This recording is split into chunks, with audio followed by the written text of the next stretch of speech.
In the early hours of September 19, 2025, Gabrielle entered a house under construction with her boyfriend and two friends. The group had just left a bar in their hometown where they had bought 2 bottles of vodka. Shortly after, Gabrielle was dead.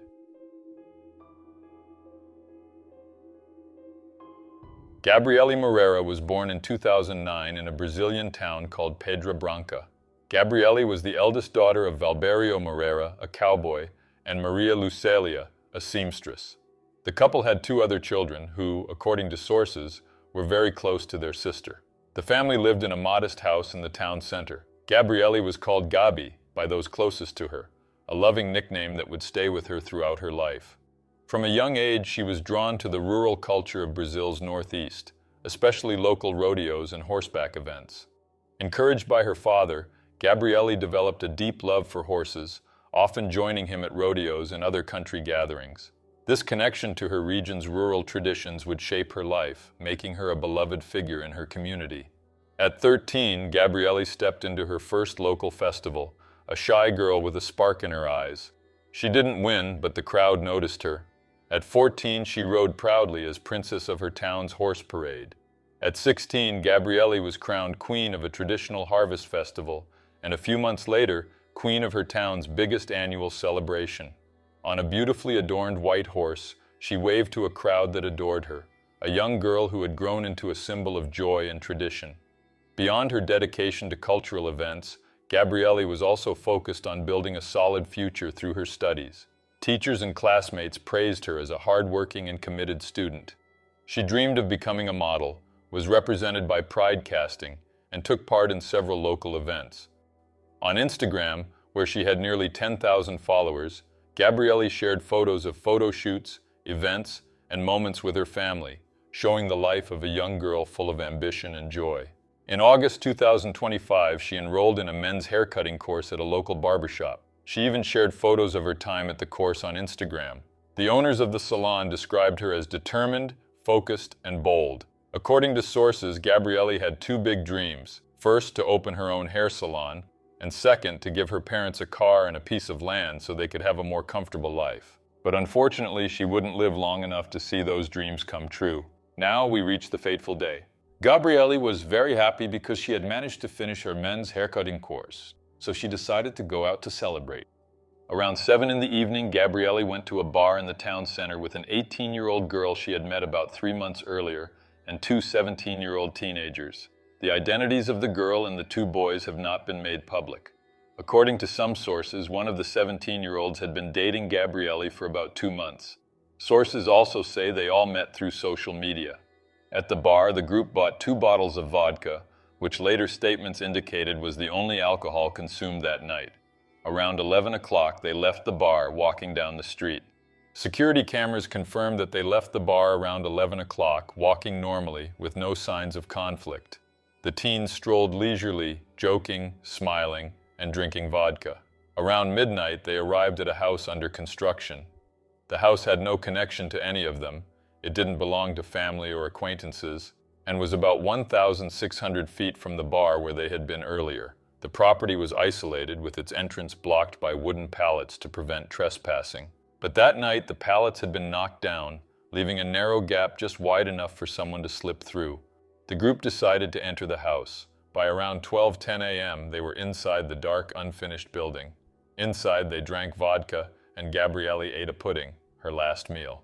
Suddenly, something changed. According to one of the boys with Gabrielle, who was reportedly her boyfriend, she began feeling unwell after eating the pudding. He said she first went forward, then her body jerked backward violently. Gabrielle lost her strength and could no longer stand. She fell and hit her head hard on the floor. The same boy said that as soon as she fell, he and the others rushed to help her. He described her moaning in pain, her face pale, and her hands limp. They all reportedly panicked. They thought she was having a heart attack and decided to move her outside, placing her in an external cistern, a concrete water reservoir that they improvised as an emergency stretcher. They tried CPR, pressing firmly on her chest, and also performed mouth-to-mouth resuscitation. According to the boy, they noticed Gabrielle's heart was beating very slowly, and while he was giving mouth-to-mouth, he felt her take 4 breaths before passing away. Around 1:30 a.m., in desperation, The three called Gabrielle's parents. Valberio and Maria Lucelia, abruptly awakened, rushed to the location, the house under construction. When they arrived, they found Gabrielle in the cistern, lifeless, with minor scrapes on her hands and face, bruises on her chest and arms from the compressions, and a depression in her head caused by the fall. The teens had already called an ambulance, which arrived shortly after Gabrielle's parents, but it was too late. She was already gone. The police were also called, but according to sources, no units were available at the time. It wasn't until around 5 a.m. that the police and the state forensic team arrived at the scene, almost 4 hours after they made the call. They secured the area to conduct an on-site investigation and then transported Gabrielle's body to the city's medical examiner's office, located more than 60 miles away. The case was initially recorded by the police at the local station as a death to be clarified. It didn't take long for the residents of Pedra Branca to learn about the tragedy. In a small town, news spreads fast, and that's exactly what happened. Many were shocked. Gabrielle was well known in the area, and her young age made the loss even more heartbreaking. Obviously, people started to become suspicious of the young people who were with Gabrielle, and questions began to arise. What were they doing at a construction site at that hour?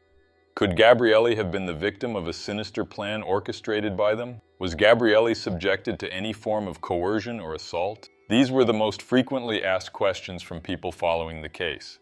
During a search of the house, the police found 2 bottles of vodka, one empty and the other nearly empty, with just a few sips left. There were also several footprints throughout the site, indicating constant movement. The owner of the house confirmed that the uneven floor could have caused Gabrielle's head injury, but that could only be confirmed after the autopsy.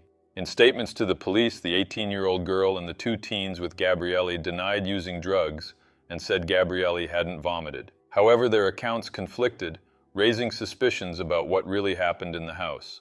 The 18-year-old girl, who had been friends with Gabrielle and had even visited her home for about 3 months, gave different versions of the events. To Gabrielle's parents, she said the girl had simply fallen ill. To others, she claimed Gabrielle had argued with her boyfriend, then there was a loud noise, and when she went to check, Gabrielle was on the floor of a dark room, agonizing. In another statement, she said Gabrielle had tripped and hit her head.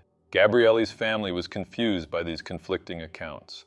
They found it very strange that the 18-year-old kept changing her story, telling one version after another.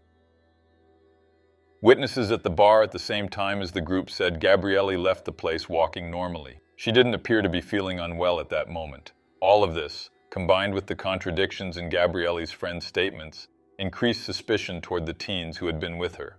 Beyond the residents of Pedra Branca and the surrounding area, many people online speculated that Gabrielle might have been the victim of a crime. The inconsistencies in her friends' accounts suggested that the teens with Gabrielle that day were hiding something. But despite the suspicion, at that point there was no physical evidence indicating that Gabrielle had been the victim of a crime, nor that the teens were responsible. The autopsy report was needed for the investigation to move forward. On September 22nd, the first preliminary report was released. According to it, Gabrielle had not been subjected to any type of violence. There were no fractures in her body, and no signs of assault. The report also noted that there was food in Gabrielle's airway, which blocked her breathing. The conclusion was that her death was caused by this piece of food obstructing her airway and preventing air from reaching her lungs, a fatal choking, aggravated by the position in which she was placed, and by the absence of the Heimlich maneuver, which could have expelled the food and allowed her to breathe again. Later, 3 additional reports were conducted, including a toxicology test for drugs. These reports concluded that Gabrielle had a moderate amount of alcohol in her system but had not consumed any illicit drugs. It was determined that the scrapes on her hands and face were from her own nails while struggling. The bruises on her chest resulted from the compressions the teens tried to perform to save her, and the depression on her head was caused by the fall.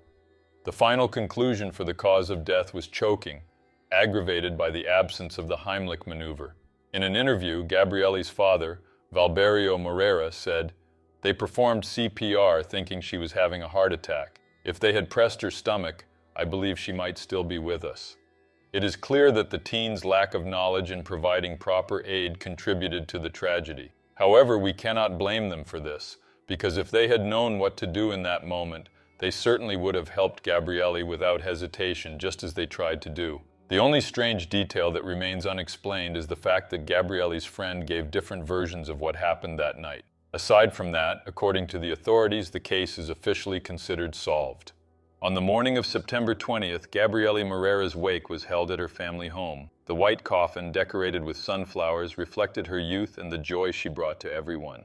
The crown she wore on the coffin was the same one she had worn during her horse parade coronation. Family, friends, and townspeople gathered, turning the house into a space of collective mourning. Her school declared a day of official mourning.